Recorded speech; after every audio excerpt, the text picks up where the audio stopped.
Hati-hati, jika Anda punya lahan kosong. Jika Anda tanam pisang batu, saat ini sangat potensial menambah saldo Anda. Pisang batu, atau sering disebut pisang kluthuk, mungkin bukan primadona di meja makan karena bijinya yang melimpah. Namun, di balik tekstur berpasir tersebut, pisang ini menyimpan potensi ekonomi luar biasa yang seringkali terabaikan.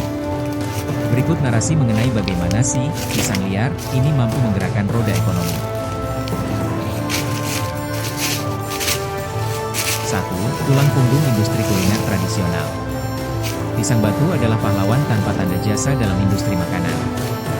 Daunnya yang lebar, elastis, dan tidak mudah robek menjadikannya kemasan alami nomor 1 bagi UMKM kuliner.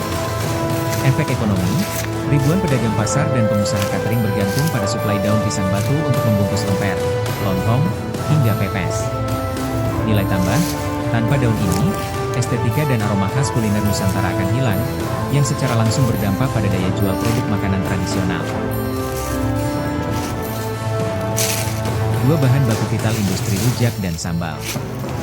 Secara unik, pisang batu yang masih muda adalah bahan wajib dalam pembuatan rujak cingur atau sambal tertentu.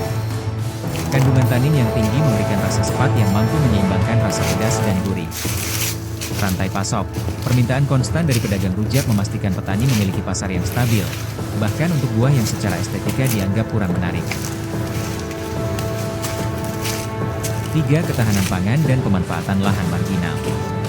Pisang batu memiliki daya tahan yang luar biasa terhadap penyakit, seperti layu fusarium, yang sering menyerang pisang konsumsi lainnya. Investasi rendah, petani dapat menanam pisang batu di lahan marginal atau sebagai pembatas kebun dengan perawatan minimal. Diversifikasi pendapatan, di saat komoditas lain gagal panen, pisang batu tetap berdiri tegak, memberikan safety net ekonomi bagi rumah tangga petani di pedesaan.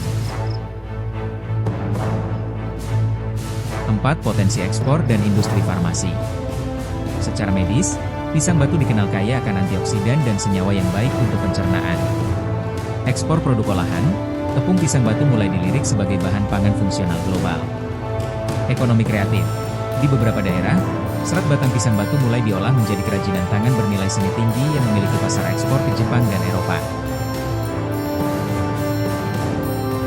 Jadi, hati-hatilah jika lahan kosong yang Anda punya ditanami dengan tiang batu. Saldo Anda perlahan akan bertambah.